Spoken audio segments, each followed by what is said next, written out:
Hello, welcome to the queue.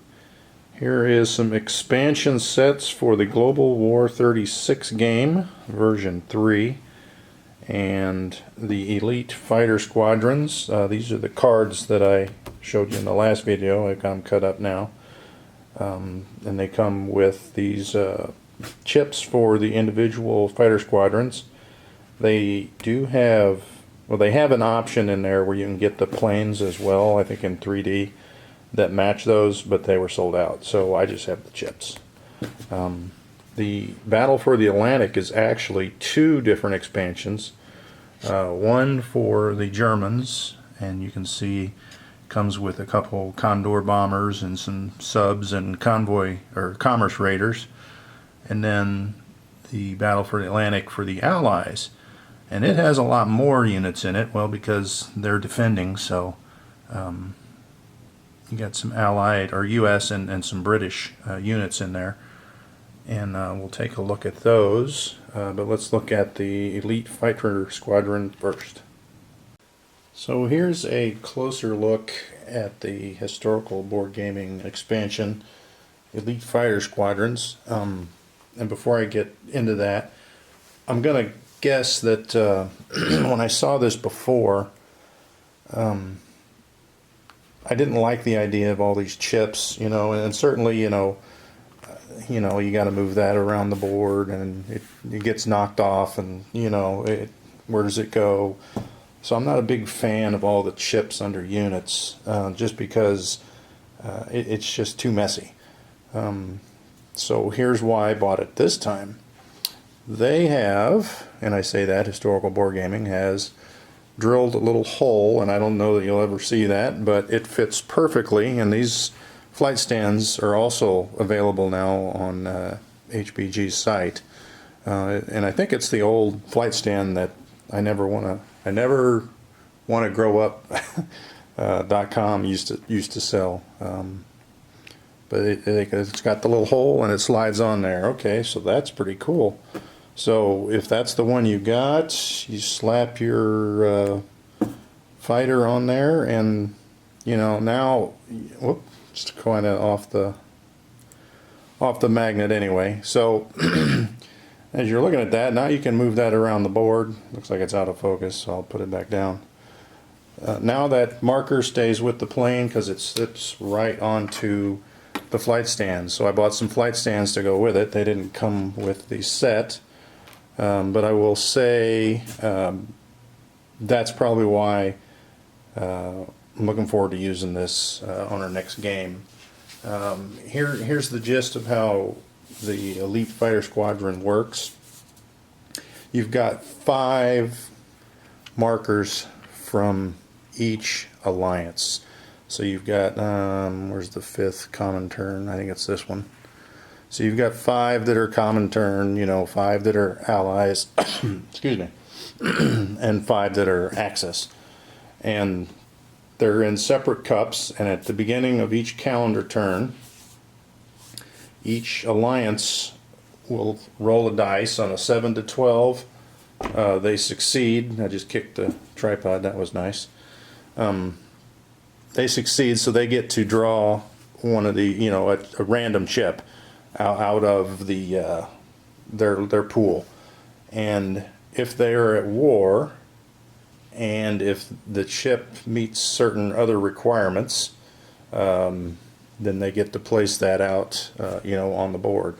Some of the requirements, like this here, the 588th Night Bomber Regiment, and if you're not familiar with World War II history, that was a regiment of biplanes that the Russians had. They had, I guess, a significant female population of pilots. So they put them in those biplanes and sent them out to bomb the Germans at night, so they didn't get shot down as easy. So I think they were called the Night Witches. So you pull that out, put the little marker or the little stand on there, put your biplane on there, and there you have it. And it tells you on there what they do. They carpet bomb it too. So and they move too. So they're not a powerful unit, but interesting to have. But some of the other units, like this 56 fighter group from the U.S., now those are Thunderbolts, P-47s, so they weren't available till later in the war. So there's a date.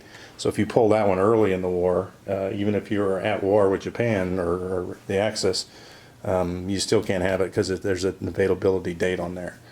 So it's an interesting twist. Like it's basically a +1 to attack, defense, that kind of thing.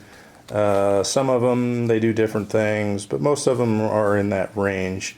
There's a Japanese kamikaze one. Now I will say, all the ones that we are going to use here are straight out of the book, out of the rules. We're not going to make any changes or anything, except for this kamikaze squadron.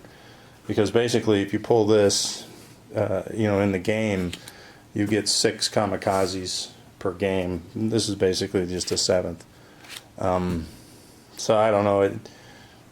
To make it a little more interesting, we're going to give it a flight stand too, and we'll put it on there, and we're going to use it as a Japanese naval plane. So it's only effective or only used, can go under a Japanese naval fighter or attack. And during a battle that plane is shot down, then it gets to make a kamikaze attack as it's crashing down. So it's a little twist, a little bit better than just having an extra kamikaze chip, which doesn't seem too exciting to me. But I think this will bring a little more flavor to that one. Otherwise, I say everything else straight out of the rules. I like the idea, the randomness of it. If you roll bad, you're not going to get anything, and in the course of a game, every other turn is the calendar year heading, so it's not like you're rolling every turn, you're just rolling every other turn. So I like that. I think it'll look, I think it'll be good going forward. Like I said, the next time we play, which I don't think is going to be maybe till March, we'll throw that in there and see how it goes. Alright, for the expansions for the Battle for the Atlantic, first thing you should know, if you're not playing the game and maybe you're just looking at these to see, hey, maybe I want to, convoying is different in Global War 36. And the one thing I would say is it is probably the best convoying system of any of the Axis and Allies type games I've played. I like the interaction. I got a cough coming on here, sorry. So basically, there's not convoy boxes anywhere. You've got these convoy lines that are represented by the dotted lines, and then there's a number on each line that tells you how many IPP can be convoyed each turn. Now that, if the Axis, if Germany and Italy are both hitting this convoy line, it's still only 3 cumulative, so they can't each hit it for 3. It's just 3 total. So how that would work, a German sub would come in here on its attack phase, or combat move, I should say, and declare it's going to do a convoy raid. Now the German sub gets a +2 to the dice roll. So the Allies, or Britain, gets to defend with a dice, and the Germans attack with a dice. So we'll roll the dice. All right, so German got a 6 plus the 2 is an 8. Well, they rolled a 1, so that's not going to help them at all. So they're going to lose the full $3. How the Britain can defend that, they can place, on a combat air patrol, a seaplane. Now that gives them a bonus modifier to their dice, or if they've got an escort, they could put a destroyer on an escort. That gives them a +1 to the modifier. So now, even though that was a 6-to-1 roll, that wouldn't help them in this situation, but the dice, could be a lot easier, a lot closer, I mean. So you got different ways to defend the sea zone. The other aspect of the convoy is that the sub always gets to retreat. So if you've got this seaplane coming in here to attack that sub with that destroyer, they're going to submerge, but they get the fire first. I think, I'm trying to remember, I believe this is a 3 and that's a 4. So they survive that initial attack, the sub is submerged, and it goes on its business. So the subs in this game will last, or can last. I've been wiped out quite frequently by the tech, anti-submarine warfare. And what that is that whenever a German sub attacks a convoy, if Britain has that tech, then they get to roll the 12-sided dice, and a 2 or under, they sink the sub. So it's an automatic defense of the convoy line wherever it is. And you wouldn't believe how many times those subs go down and get sunk. Either way, that's just a little brief overview of the game as it is. So we're going to add on this expansion sets for the Germans. We're going to add some things that helps them in the convoy rating. I'll go from the lowest here because you have to purchase them all. And basically that one's called a, what's it, milch cow? Basically it's a supply submarine. So the only thing it really does is it gives your submarines as if this was a submarine base. So now instead of the subs moving 3, they move 4. So if you're setting up at the beginning of the game before war breaks out, and you've got one of these, then you could give greater range to your subs. So, that's kind of a cool thing. The next sub on here, the next one is the Merchant Raider, and this is my favorite. Basically, it is a commerce raider, and they look like transports. On our board, we've got white painted on our transports, so everyone knows. I put a red line on there because there are, with this set, 2 commerce raiders. And what those do is they come out and they raid the convoy lines.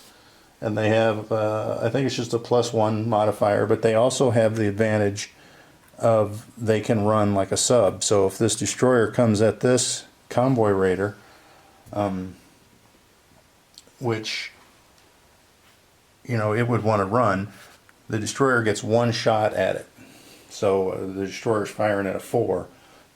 So unless it has a 4 or less, it gets to retreat 1 sea zone in any direction that it wants. The last game we played here, that first weekend of January, I had I only bought 1 commerce raider, and I wish I would have bought more.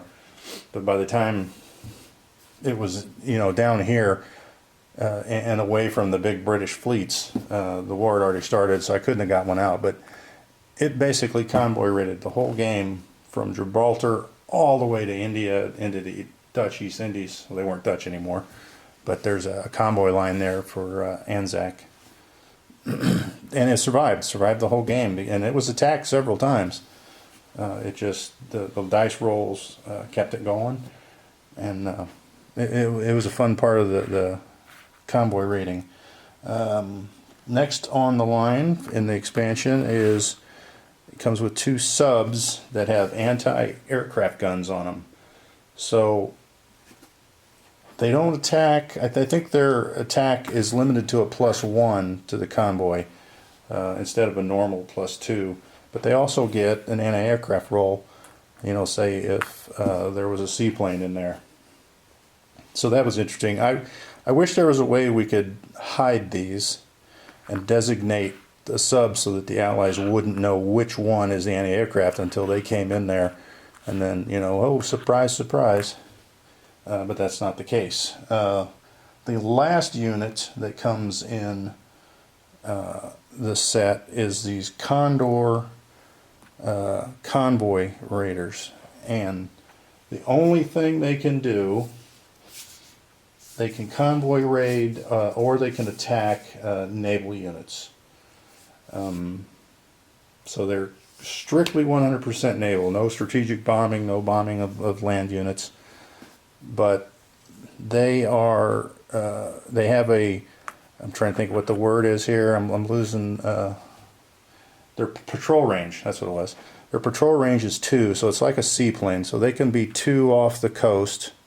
So they could come over here and hit this if Germany, you know, had, what is that, Portuguese Guinea. If Germany had that, then they could come over here and raid this U.S. convoy laying off Brazil, you know, because they could go back to land up there. So these things are pretty good. They're kind of hard to take down, hard to defend against. If you've got a well-defended Sardinia island there, if Italy can hold that island, that's 2 away from that sweet spot convoy zone off Gibraltar where 3 convoy zones meet, and all sorts of chaos can take place there.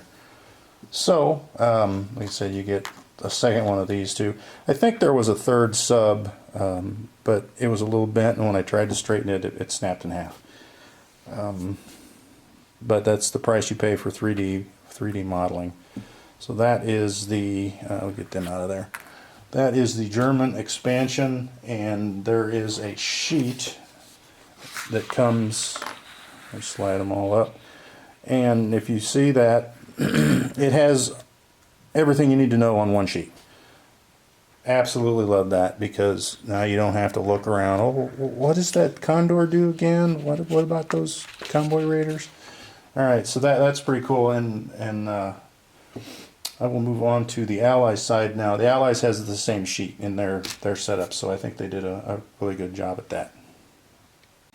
Alright, before we get started on the Atlantic expansion, these are the chips that we have for the Combat Air Patrol, and they HBG modified them.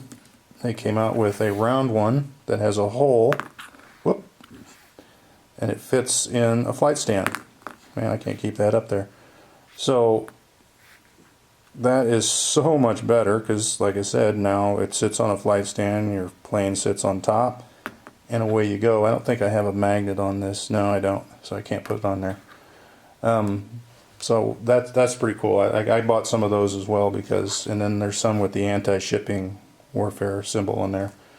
So looking at the Allies, on their lowest purchasable item, blew that one, is as a blimp. What they call it, a K-class blimp, and comes with 2 of those. They are very short range. They can only move 2, so they're, you know, their U.S. builds them. They can only really be beneficial in those convoy zones off the U.S. coast, but they are pretty good. They're pretty cheap. You know, one IPP. The other unit for Britain that is 1 IPP is these little sub chasers, and they are basically like small wooden patrol boats that chase subs. Now they are treated like a coastal, because they can only move 1 space. So you've got really limited spots where you can put those, but at the same time, they're pretty darn inexpensive, you know, at 1 as well. Next on here is these cam ships. Now, what they basically do, apparently during the war, they had some ships that had planes on launchers. So they couldn't land planes, but they could launch a plane off of one of these, and it could go and it could spot a sub or attack a sub, but then it had to go back and land, you know, on land somewhere. So basically, in this game, to attack subs, you know, you have to have planes. So you could use that to defend a sea zone, or, you know, because a sub can't move through a sea zone with a plane that is on a carrier or on a combat air patrol. So you could have a plane on those to defend that sea zone or to go after subs, and at a cheap cost of 3. So a lot of the US and British stuff that's really cheap kind of helps them actually get in the game against the submarine warfare that the Germans can bring down on you. I know when I'm Germany, I do. That's my favorite part of the game, actually. I may have said that already. The U.S. has basically what it is kind of a light destroyer, Buckley class destroyer. Cost of $5. How can you go wrong there? Moves 3 like a regular destroyer. The downside is it only attacks or defends at a 2. So those are your perfect ships, cheap ships to put on convoy duty, get where you need. You're not going to use them to attack, with planes, other subs. You're just going to escort duty those guys. And then the big beast for 10, which is perfect for attacking subs. Let me see, we're going to make some room here, huh?